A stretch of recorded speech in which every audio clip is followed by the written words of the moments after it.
Hello friends, आज फिर से स्वागत है आप सभी का आपके अपने यूट्यूब चैनल जीएम स्टोरी में। फ्रेंड्स, आज मैं सुनाने वाला हूँ आपको बहुत ही इंटरेस्टिंग कहानी का टॉपिक है पैसे का दर्द। तो वीडियो के अंत तक जरूर बने रहिएगा क्योंकि वीडियो बहुत ही मज़ेदार होने वाला है। सोनू अभी भी 1 रुपये का सिक्का लिए हलवाई की दुकान पर खड़ा था। उसके सामने शीशे के शोकेस में रंग बिरंगी मिठाइयाँ लगी हुई थी। साथ ही बराबर में गरम गरम जलेबी चाशनी में डाली जा रही थी, जिसकी महक माहौल को और भी मजेदार बना रही थी। सोनू हलवाई चंदन को गौर से देख रहा था। तभी चंदन फिर से बोला, अबे तुझे समझ नहीं आया कि 1 रुपये में कुछ नहीं आता? जा कम से कम 10 रुपये लेकर आ। सोनू ये बात सुनकर थोड़ा उदास हो गया। फिर बोला, भैया कोई काम बता दो, मैं कर दूंगा। साफ सफाई का हो, बर्तन मांजने का हो या फिर कुछ खाने का दे दो, बहुत भूख लगी है। चंदन ने एक नज़र सोनू के ऊपर से नीचे तक देखा। अबे तू क्या काम करेगा? बितासा तो है, किसी ने देख लिया तो दुकान बंद हो जाएगी मेरी। चल भाग यहाँ से। चंदन अपने नौकरों को डांट कर जल्दी जल्दी काम करने के लिए कह रहा था। पूरे जिले में चंदन हलवाई के समोसे और जलेबी मशहूर थी। सुबह दुकान खुलते ही ग्राहकों का तांता लग जाता है। सोनू वहां से जरा दूर हटकर एक बिजली के खंभे के साथ खड़ा हो गया। सोनू एक फटी सी निक्कर, एक टी शर्ट पहले अभी भी ललचाई नजरों से उधर ही देख रहा था। सोनू ने एक बार फिर से अपनी मुट्ठी में बंद सिक्कों को देखा। फिर वह सोचने लगा कि शायद आज भूखे ही रहना पड़ेगा, लेकिन किस्मत को और कुछ ही मजबूर था। चंदन का नौकर समोसों से भरी परात लेकर दुकान में घुस रहा था। तभी 2 समोसे नीचे गिर गए। चंदन उस पर जोर से चिल्लाया, अबे दिखाई नहीं देता? देख कर काम कर, चल उठा इन्हें, नहीं तो पैर में आएंगे। नौकर ने जल्दी से समोसे की परात रख दी जहां बेचने वाले के चारों ओर लोग झुंड लगाकर खड़े थे और समोसों का इंतजार कर रहे थे। उसने जल्दी से दोनों समोसे उठाए। शायद दुकान पर कोई नहीं होता तो चंदन कह देता कि इन्हें वापस परात में डाल दे, लेकिन ग्राहकों के सामने ऐसा नहीं कर सकता था। इसीलिए उसने कहा, एक काम कर, वो सामने जो लड़का खड़ा है उसे जाकर दे दे। नौकर फटाफट सोनू को समोसे पकड़ाकर चला गया। सोनू ने वही जमीन पर बैठकर एक समोसा खाना शुरू कर दिया। समोसे खाकर उसने पास के नल से पानी पिया। भूख मिट गई। वह चुपचाप वहां से निकलकर पास वाले चौराहे पर पहुंच गया, क्योंकि यही तो उसका ठिकाना था। जैसे ही रेड लाइट होती, सोनू और उसके साथ के बच्चे एक कपड़ा लेकर गाड़ियों के शीशे साफ करते। बदले में कोई 1 रुपये दे देता, नहीं तो ऐसे ही चला जाता था। सोनू पूरे दिन भाग दौड़ कर पैसे कमाता। शाम को वह बैठकर पैसे गिन रहा था।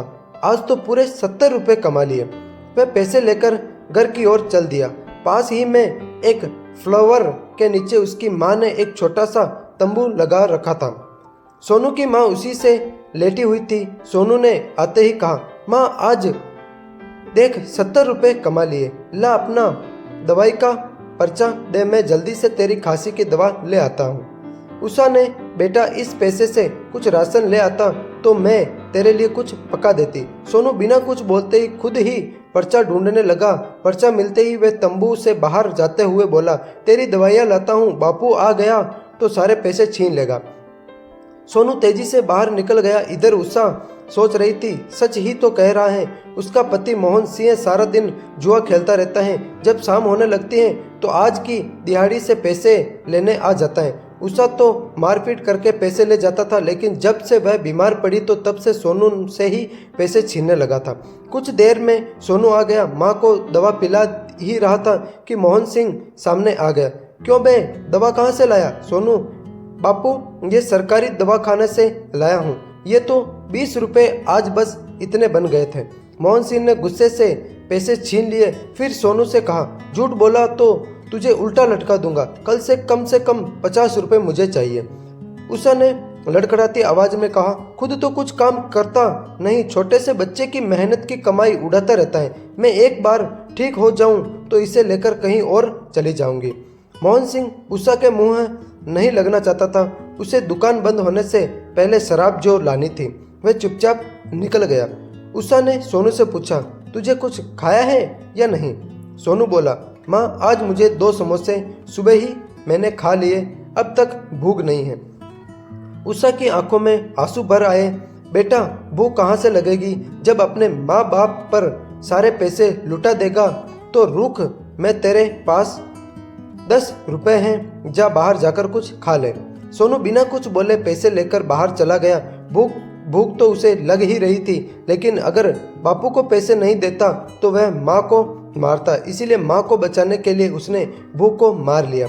कुछ देर बाद सोनू खाने के लिए बिस्कुट के 2 पैकेट लाया, एक माँ को दिया और एक खुद खा लिया। उसके बाद थका हारा सोनू सोने के लिए माँ के पास लेट गया। कुछ ही देर में उसे नींद आ गई। सुबह शोर मचने के कारण उसकी आंख खुली तो देखा माँ तंबू के बाहर बैठी रो रही है, साथ ही पास में रहने वाले कुछ औरतें थी। सोनू उठकर उसके पास पहुंचा। माँ, क्या हुआ? तुम रो क्यों रही हो? उषा कुछ कह पाती तभी पास खड़ी करुणा जी ने सोनू को अपने पास लाकर खड़ा कर दिया। बेटा, तेरे पापा कल शराब पीकर घर आ रहे थे, तभी उनका एक्सीडेंट हो गया। वो अब नहीं रहे। कुछ लोग अस्पताल गए उनकी लाश को लेने के लिए। सोनू को एक बार तो झटका लगा, लेकिन वह यह समझ नहीं पा रहा था कि पिता की मौत पर वह रोए या खुश हो, क्योंकि अब वह जितने भी पैसे कमाएगा वह उसे अपनी माँ पर खर्च करेगा। कुछ ही देर में एक एम्बुलेंस वहां आकर रुकी। कुछ लोगों ने मोहन सिंह को उतारा। मोहल्ले वाले ने चंदा इकट्ठा करके मोहन सिंह का अंतिम संस्कार कर दिया। शाम तक सब अपने अपने घर वापस आ गए। सोनू एक कोने में बैठा था। उषा अभी भी रो रही थी। सबके जाने के बाद सोनू ने कहा, माँ अब बस भी करो, तुम्हारी तबीयत खराब हो जाएगी।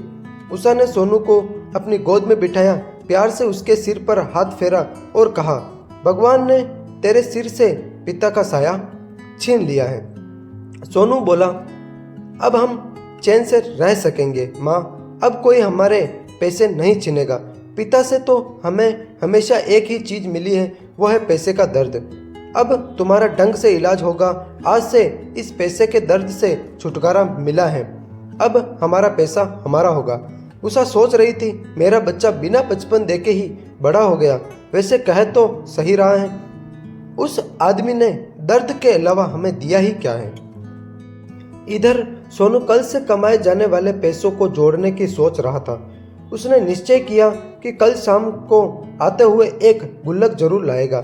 जितने पैसे उसका बाप छीन लेता था उन्हें वह उस गुल्लक में डालेगा, ताकि आने वाला कल उनका अच्छा जा सके। तो फ्रेंड्स, आशा करता हूँ ये वीडियो आपका अच्छा लगा होगा। अच्छा लगा हो तो लाइक, कमेंट, शेयर करके इस चैनल को सब्सक्राइब करना बिल्कुल भी ना भूलें। तो